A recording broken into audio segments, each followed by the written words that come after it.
I'm gonna go over some maintenance schedules that usually I do. I would consider it like an extreme maintenance schedule because in a lot of books it doesn't tell you to do these things, or it says just to check them or just to inspect them.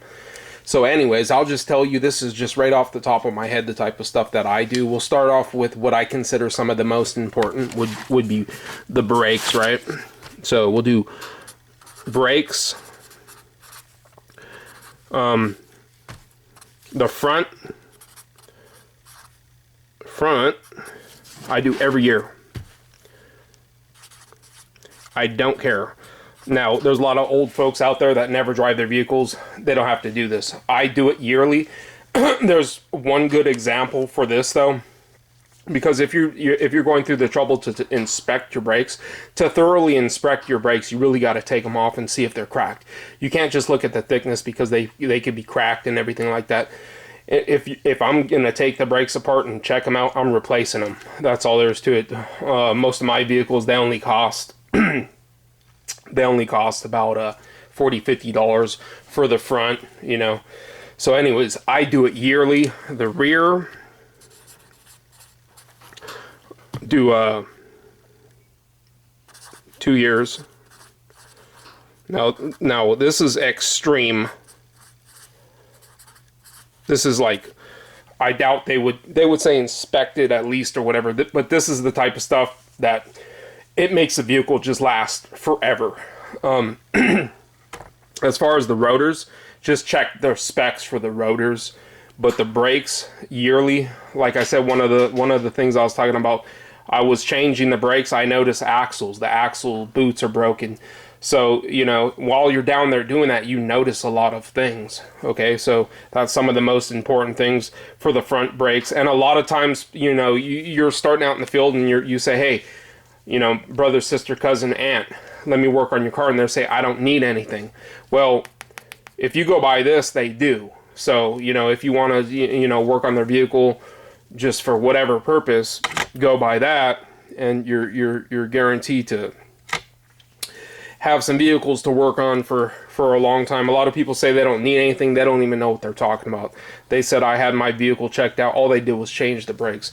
Anyways, as far as oil and everything, just your regular scheduled oil, whatever it recommends for your car, 3,000 miles, 5,000 miles. I usually don't go past 3,000. The newer cars, it tells you when to change the oil. Another thing nobody changes as a maintenance thing is valve cover gasket. They just don't change it as a maintenance. And I'm going to tell you right now, valve covers do not last 100,000 miles. And I know I'm going to hear the comments. Mine did. No, it's starting to leak at 100,000 miles. So, change up to 100,000 miles. Anywhere in between, I usually do it around like 80, 90, 100. What happens, what's really important, is the valve cover starts leaking, the oil starts leaking on to everything, and it's just, it becomes a fire hazard. It leaks onto the exhaust manifold, and it just looks like everything's leaking at that point because the valve cover's on top. I just change them. I don't care what vehicle it is. I don't care what year, make, model. I just change it. It may not be a preventive maintenance, but I do it anyways. While we're on gaskets like that, oil pan gasket. Gasket, this is also gasket. That's also gasket right here. Oil pan gasket, I wouldn't go past 120,000 miles. Now, like I said, yes, I understand. You may have, people are going to comment, I have 140,000 miles on my car and it's not leaking. I understand that, but it will. And it's starting to, and it's brittle. Once you take that thing off, it's brittle. You'll see it's brittle. So I wouldn't go past 120K with the oil pan gasket. The reason the valve cover, I always recommend the valve cover gasket, primarily because it's on top.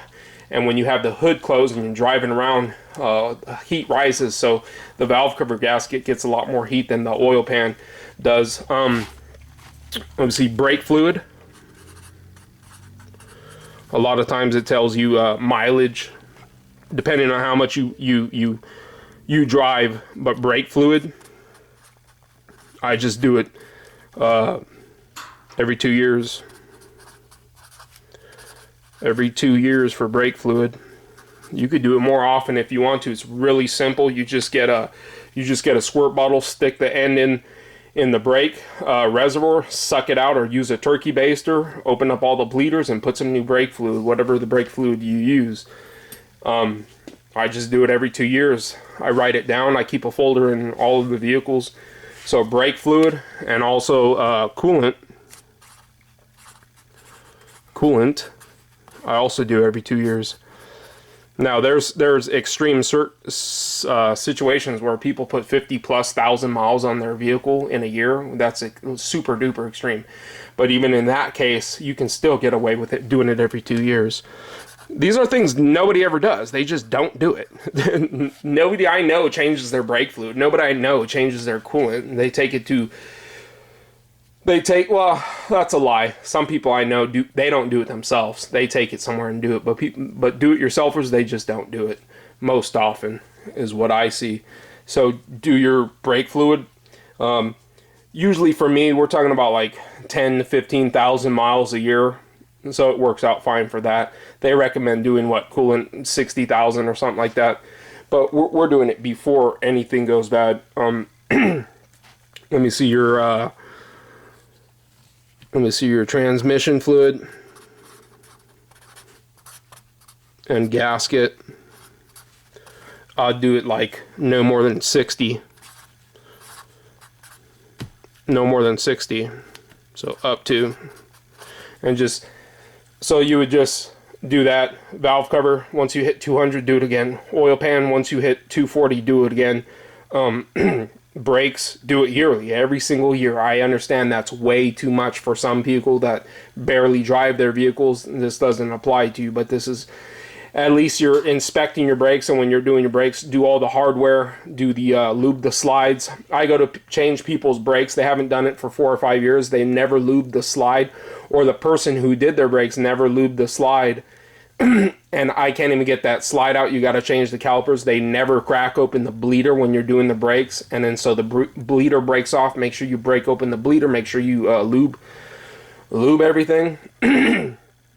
And from there, like timing belt.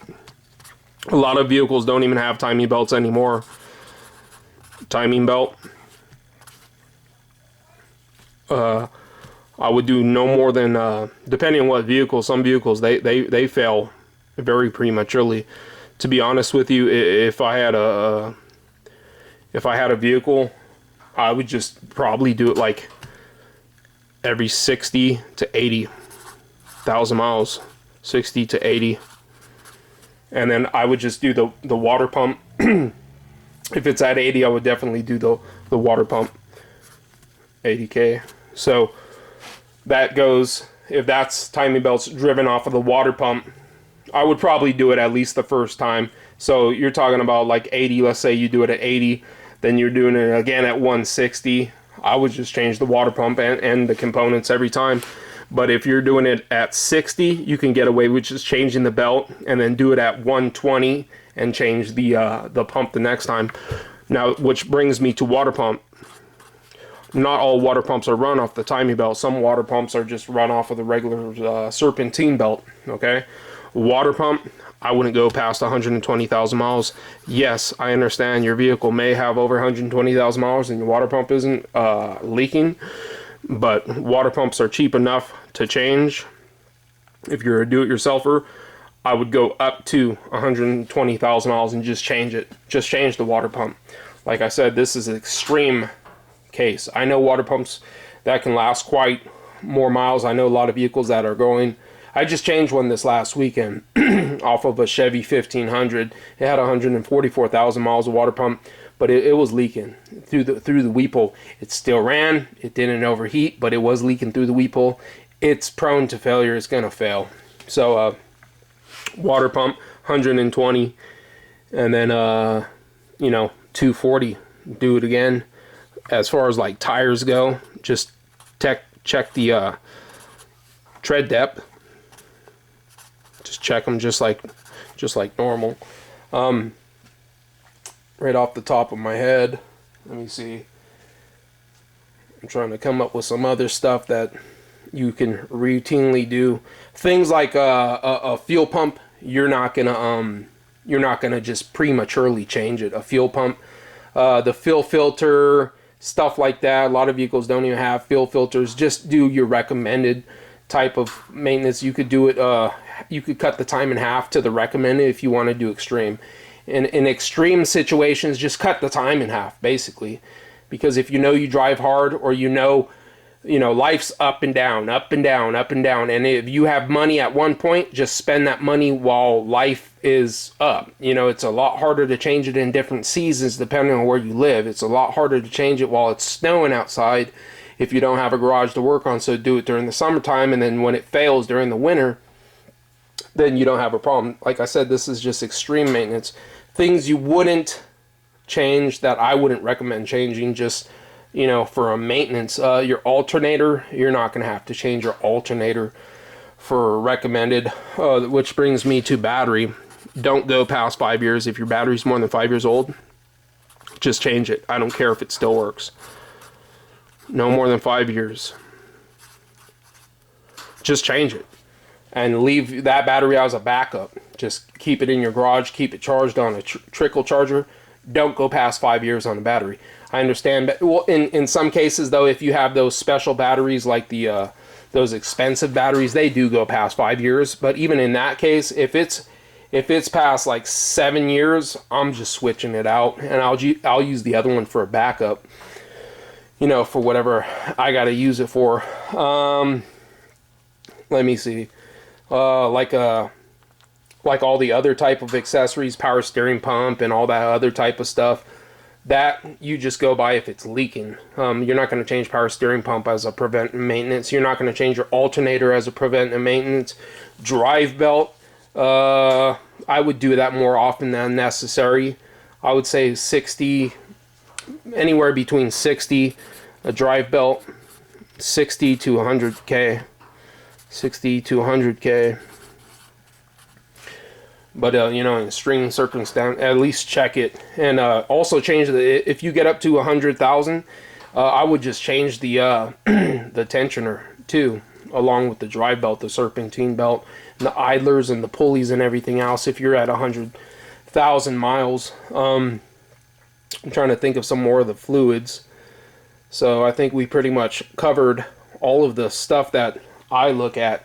And make sure you have documented when you did it. Just keep a folder, get a cheap dollar folder with some papers in there, and just write down when you did it, what miles you did it, and you could just keep something like this written down when you need to do it next. You can, like, for example, when you do the brakes, just write the date down for the brakes, and then you write due, and then write a year from that, like that.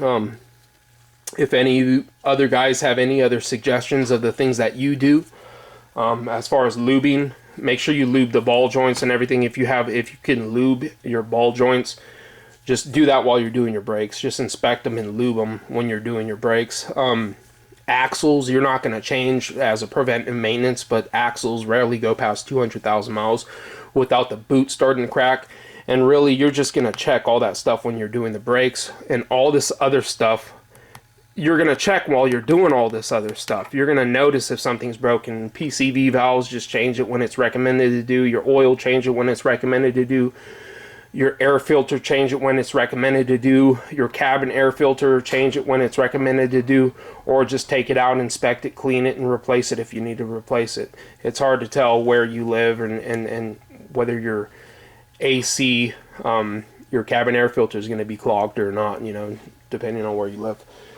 Anyways, that's some of the extreme I would consider extreme. I mean, if you're changing your timing belt at 60K, to me that would be extreme, but I mean, I would do it just because I would rather do it while I have the chance to do it, while it's in the back of my head, like on a lazy weekend where I don't want to do nothing. I'll just change the timing belt if I have a timing belt. Timing chain, you're not going to really just do that as a preventive maintenance. As far as seals, while you're doing the timing belt, do the seals. Try to get the seals done. A lot of vehicles, they don't even have the seals for that area when they got timing chains and everything. So let me see, spark plugs, just do them as they're recommended. You're not going to change really coils until they go bad. So a lot of electronic stuff you're not going to change until it really starts to go bad. So anyways, if any of you other guys have any other input on this stuff, or you think I'm crazy for doing it too often, and to tell you the truth though, this is one thing I do skip on sometimes, tires, and I know I shouldn't, but I let my tires wear down way past what they really should, just because I'm cheap and I get more life out of them. But if it's raining, I will change them out. But typically, if I have in the front, if I have tires going bald, I'll just switch them to the back for the tires that are better in the front if I have a front wheel drive car. And I can have really bad tires in the back, to be honest, because you're stopping with the front and you're driving with the front and everything. So that's one thing I do skimp on. Anyways, if any of you other guys have any comments, questions, or concerns, or you just want to add to this, go ahead and leave it in the comment section below. Thanks for watching. Comment, rate, subscribe.